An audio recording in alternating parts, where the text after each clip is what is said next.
I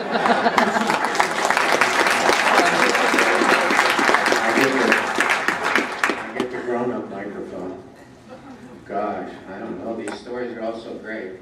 I do have I have a similar story to Herb's.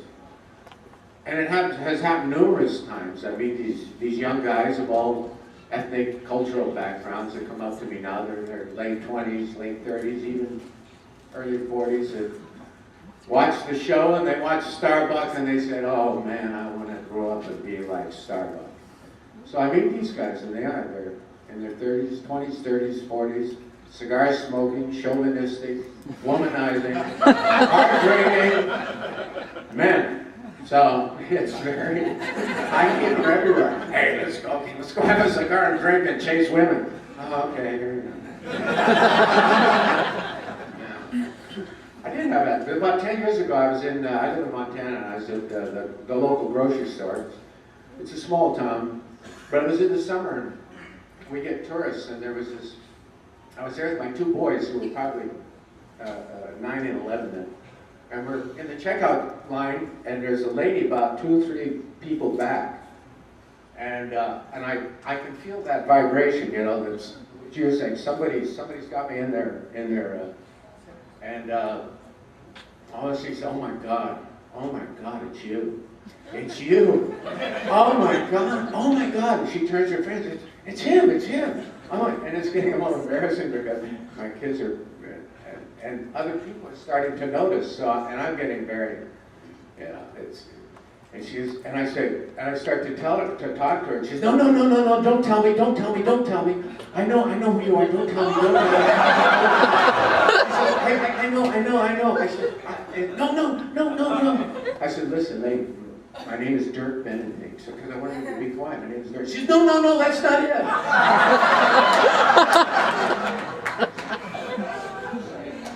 Everybody, let's say hi to Melony Anderson.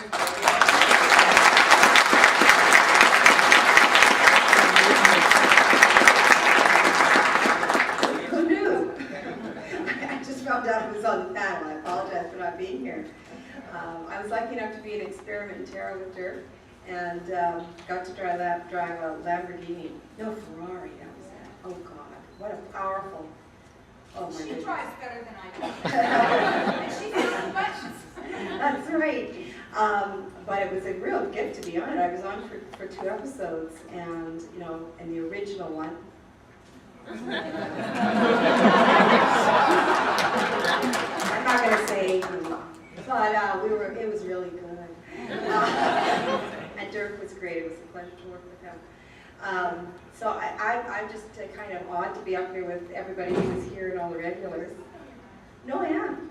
Because I only got 2 shows.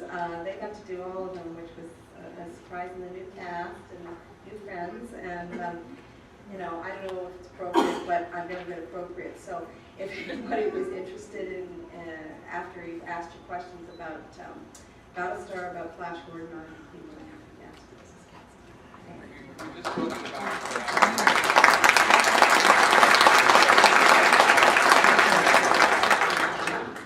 Things that happen, like fan experiences, if you have any that stands out in your mind, if there's any one. Well, one of the great things about dating a guy who works for the U.S. Attorney's Office, which I did for a lot of years, is that when the fan mail comes from jail, that someone somehow is spoken to and you never have to get them again. Oh yes. Yeah, those are the fun ones. And then of course, my boyfriend asked me whether or not he wanted to know what they were in for, and I said, you know what, I don't think I do. And the problem is most of them are in there for 10 years, so I'm thinking 2010, oh God.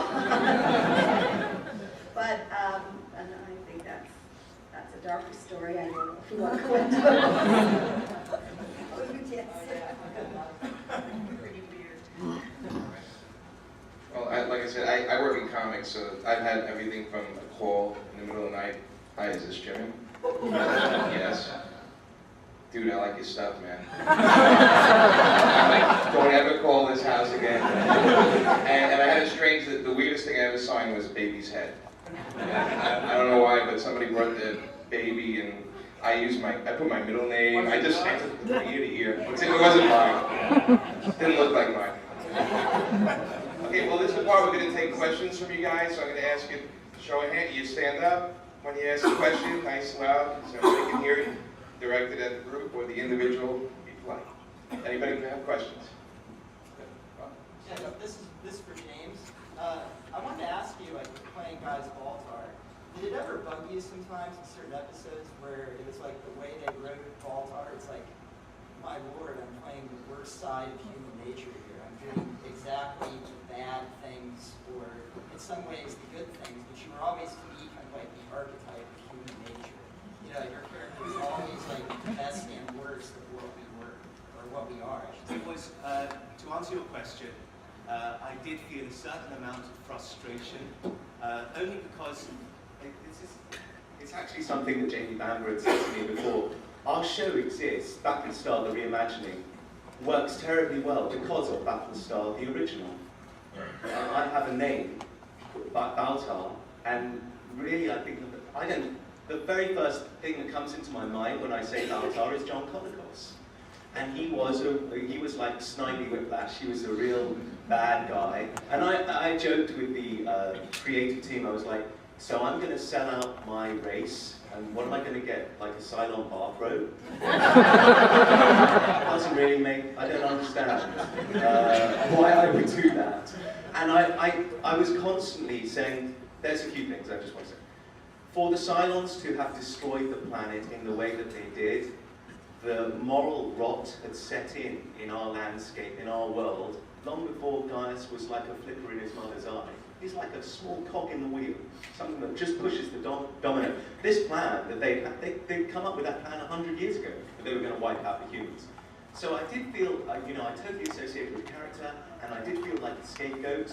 And occasionally on set, there were all these things about, well, I'll just punch Baltar in the head. Just kicking on the head. And there was a thing where I was in a body bag once. There was some idea we had about being, Chief Tyrrell smacks me on the head, and then I go back onto Galactica in a body bag. And that was a really cool idea in the sense of nobody knew that I was really there. And I wasn't really in the body bag, it was like a dummy. And the crew had a lot of fun, just like, I swear, dropping that thing, stepping on it, and I was watching, I go, that's what they think. And so I said to one of the creative writers on the show, a guy called Mark Verheiden, I was like, you're always pushing this guy down this avenue, and it's not quite correct. He's not the baddie Baltar from the original show. This is somebody slightly different. And his only answer to me was, yeah, every bad guy thinks he's a good guy. And so what I tried to do constantly on that level is I understand the character is totally selfish and narcissistic and vain, etc.